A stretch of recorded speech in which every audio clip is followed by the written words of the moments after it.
De retour sur les ondes de CIBL dans votre émission Les Aurores Montréal, Florence Aquilina au micro. C'est le retour de la chronique queer avec Denis Martin-Chabot, animateur de l'heure où l'arc-en-ciel se lève à Canal M, la voix de l'inclusion. Bonjour, Monsieur Denis Martin. Merci d'être Oui, monsieur, ça nous. fait bizarre. Pardon, On va dire bonjour, Denis Martin. Denis Martin. Ben oui, c'est c'est un plaisir d'être avec toi, Florence. Oui. Bienvenue à CIBL. Je pense que c'est ta deuxième émission. Je suis très content que. C'est ma première entrevue en personne. Ah ça oui. fait du bien. Le contact la humain. radio, ça doit se faire en personne. J'ai le même problème souvent quand les gens sont au téléphone. On ne voit pas les réactions. Puis Ouais. c'est pas aussi le fun. Hein? C'est pas aussi naturel, Oui. organique. Oui, tout à fait. Alors, aujourd'hui, comme je disais en début d'émission, on va parler de la montée de l'intolérance dans les écoles du Québec envers les élèves des communautés de la diversité sexuelle et de genre. Oui. Alors, c'est ce que rapporte le groupe de recherche et d'intervention sociale qu'on connaît comme le GRI, le GRI Montréal. Le GRI, donc, effectue des interventions dans les écoles du Québec pour démystifier la diversité sexuelle et la pluralité des genres. Alors, à chaque fois, on fait des questionnaires qu'on fait remplir aux étudiants, aux élèves, et on collige les informations. Alors, c'est un peu le résultat de tout ça qu'on a vu. Donc, l'organisme a rendu public les résultats de cette vaste étude auprès des élèves du Québec. On parle de 35 705 questionnaires complétés par des élèves du secondaire dans plusieurs régions du Québec au cours de ces interventions. On parle des 5 dernières années. C'est quand même, tu sais, c'est un bon... Et la dernière fois remonte à 2017 qu'on a fait ce genre de collection de données. Alors, ça a été récolté, comme je disais, par GRI Montréal, mais il y a le GRI Québec, le GRI Estrie, le GRI Mauricie Centre du Québec et le GRI Chaudière-Appalaches. Et on y apprend quoi? On apprend une hausse préoccupante de l'inconfort des jeunes face à la diversité sexuelle et de genre.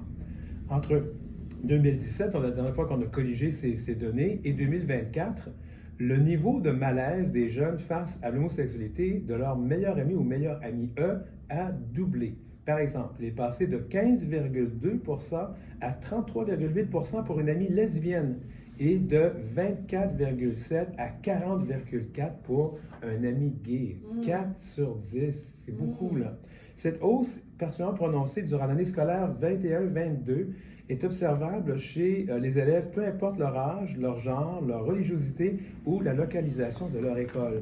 Elle s'accompagne d'une augmentation des discours haineux et des violences dans les écoles, comme en témoignent des commentaires tels que, entre guillemets, « je suis homophobe et c'est mon droit » ou encore, entre guillemets, « arrêtez de normaliser la honte ».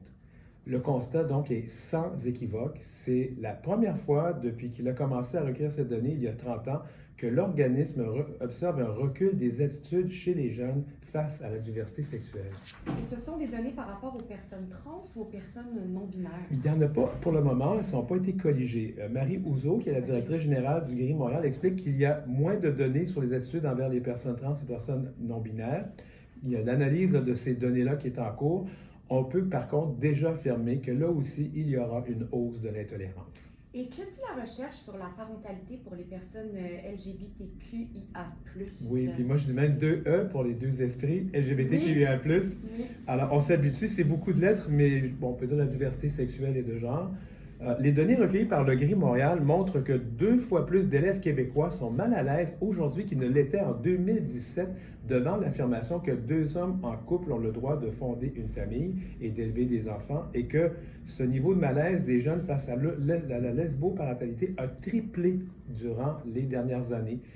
Rappelons qu'il est permis depuis 2002, 23 ans, aux couples de même sexe au Québec de s'unir civilement et d'élever des enfants.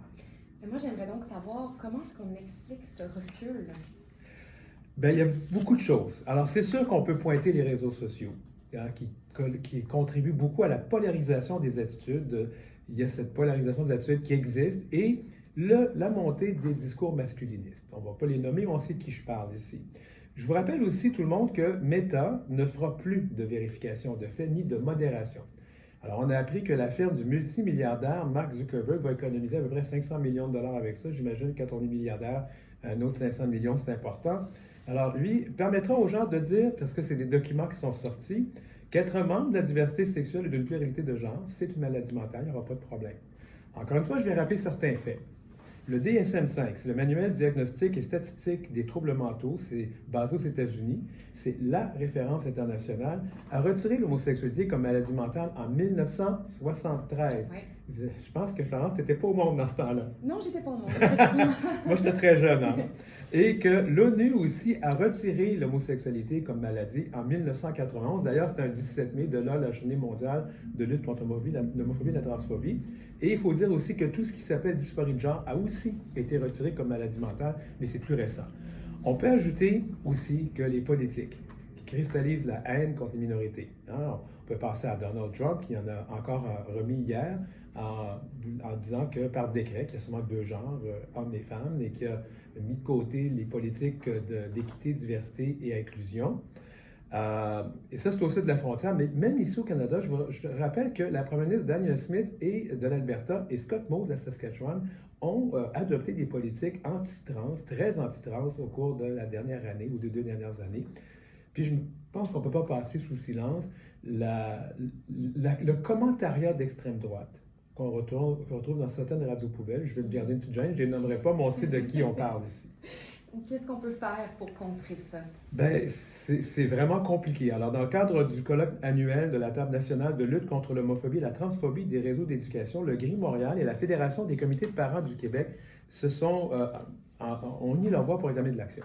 On demande à Québec d'inclure dans les écoles, dans les cours, la sensibilisation en réalité LGBTQ+, dans les contenus obligatoires d'éducation à la sexualité et de s'assurer que ces derniers soient enseignés par des personnes compétentes. On ne va pas voir ce qui s'est passé dans une certaine école ici à Montréal.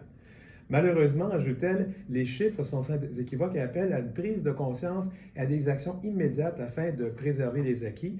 Et la présidente de la Fédération des comités de parents du Québec, Mélanie Laviolette, a pour sa part demandé aux parents d'être à l'écoute de leurs jeunes, de les sensibiliser aux répercussions de leurs paroles, que leurs paroles peuvent avoir, à l'importance aussi de respecter les membres des minorités sexuelles. Prenons nos responsabilités, dit-elle, pour nous assurer que nos enfants, tous les enfants, puissent évoluer dans les milieux de vie, d'apprentissage qui sont respectueux. Les réactions qui ont suivi, justement? Bien, il y en a eu. Alors, extrêmement préoccupé par ces données, c'est le cabinet du ministre de l'Éducation, Bernard Drinville, qui indique qu'il prendra le temps d'analyser l'étude réalisée par le GRI Montréal.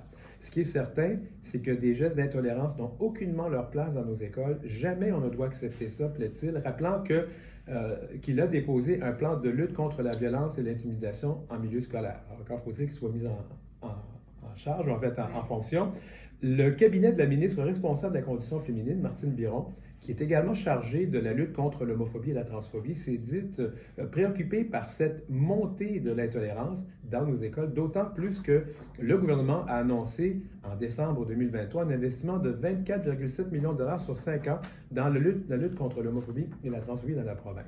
Alors, la ministre dit qu'il y a encore du travail à faire et elle rappelle que le discours haineux n'a pas sa place au Québec. Puis je vais terminer avec Martin Blais, qui est le titulaire de la chaire de recherche sur la diversité sexuelle et la pluralité des genres à l'UQAM. Puis il dit, pendant très longtemps, on avait l'impression que les jeunes avaient toujours une longueur d'avance sur ces enjeux-là. Là, il y a une régression en très peu de temps. C'est inquiétant. Merci beaucoup, Denis Martin, d'avoir été avec nous en studio, là, justement, qu'on disait, pour ce retour de la chronique queer. Oui. J'espère vous voir prochainement aussi, qu'on en fasse d'autres. On essaie de faire ça à peu près une fois par mois. Ça, je devrais être là le mois prochain avec. J'espère avoir un sujet plus réjouissant. Mais ça, c'est un peu pénible, hein, c'est ce genre de sujet. Mais c'est important d'en Mais parler. c'est important d'en parler. Bien, merci beaucoup d'avoir été avec nous. On passe maintenant en musique avec Jérôme Minière, Cascade.